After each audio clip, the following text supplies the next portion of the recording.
DV. Bhalerao ग्रंथालय एक वाचन चळवळ. काही माणसं फक्त जगत नाहीत, ती विचार निर्माण करतात, संस्कार घडवतात आणि पुढच्या पिढीसाठी वैचारिक वारसा ठेवून जातात. स्वर्गीय डी.व्ही. भालेराव, सेवानिवृत्त पोलीस उपाधीक्षक, कर्तव्यदक्ष अधिकारी आणि पुस्तकांवर जीवापाड प्रेम करणारे एक सच्चे वाचक. कोरोनाच्या कठीण काळात नियतीने त्यांना आपल्यातून हिरावून नेलं, पण विचार कधी मरत नाहीत, वाचनाची ज्योत कधी विझत नाही. त्यांच्या स्मृतींना जपत त्यांचे चिरंजीव दीपक भालेराव, त्यांची मुलगी प्राध्यापक डॉक्टर पूजा भालेराव आणि जावई श्री व्यंकट कुंभार किनवटमध्ये उभारत आहेत डी.व्ही. भालेराव ग्रंथालय.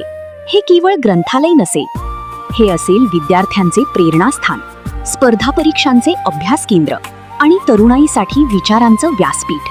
म्हणूनच आम्ही आवाहन करतो किनवटकरांना, वाचक प्रेमींना आणि डायनामिक तरुणाईला, या ग्रंथालयात कोणती पुस्तके असावीत? तुमच्या आयुष्याला दिशा देणारी पुस्तके आम्हाला जरूर सुचवा.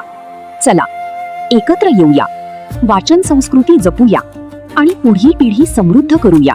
लोकार्पण सोहळा 9 जून 2026 मंगळवार, सकाळी 11 वाजता. एज्युट्री कोचिंग क्लासेस, राजेंद्र नगर, किनवट. चला वाचूया आणि विचारांची नवी पिढी घडवूया. आमचे हे व्हिडिओ आवडल्यास नवीन बातम्यांच्या माहितीकरता आमच्या चॅनलला लाईक करा, शेअर करा, सबस्क्राईब करा आणि पाहत राहा ट्रायबल सेवा न्यूज चॅनल.